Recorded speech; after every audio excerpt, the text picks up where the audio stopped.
18區杯香格里拉集團18區杯嘅第一場復賽亦都已經開始啦。6支嘅隊伍爭奪唯一嘅一個出線嘅資格，喺最後嘅岸嘅第2線九龍城，第3線係油尖旺，第5線嘅咧係第4線葵青，第5線灣仔同埋第6線嘅荃灣啊。3個只能過一個，而家暫時3隊啊都係擊出龍頭，第4線嘅葵青，第5線嘅灣仔仲有第6線嘅荃灣。林哥你俾睇下邊個最後嗰20米牛跌到定位啦！456而家暫時6線荃灣較為落後，4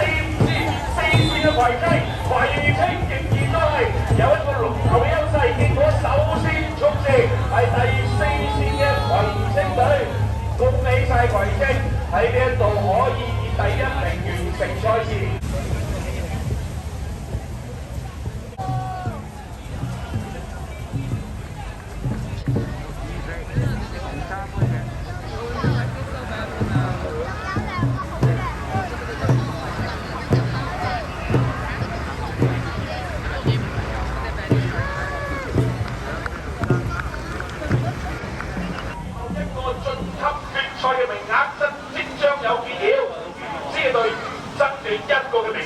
第2線到最靠近岸嘅有元朗，第3線係南區，第5線係東區，第6線係觀塘，仲有第7線嘅黃大仙。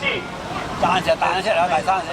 暫時而家睇頭200米咧，首先帶出嚟嘅咧就係第5線嘅東區，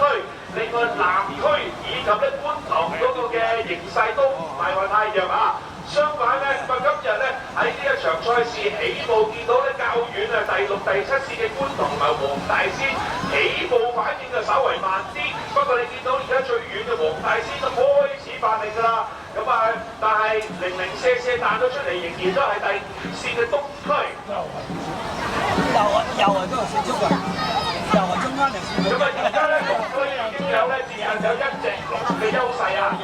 只係500米賽事咧，而家暫時咧只係過咗大概1半到嘅啫，仍然去到後勁咧，有機會咧應該係佢哋嘅側邊啊南區第3線嘅南區咧，亦都已經開始趕緊上嚟㗎啦。好啦，開始咧越嚟越近啦，暫時再提多次大家，只係有1個最後嘅名額，究竟邊個能夠搶到最後入決賽嘅名額？你知嘅東區已經俾第3線嘅南區追咗上嚟啦，另外第2線元朗亦都係後面追咗上嚟，但係而家形勢上第3線南區已經咧有機會超過第5線嘅東區，最後嘅10米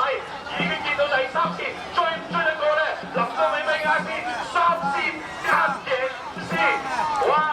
犀利！南區後上成功啊！暫時咧應該以1個半個龍頭嘅位置，俾南區從後趕上，壓過咗5線嘅東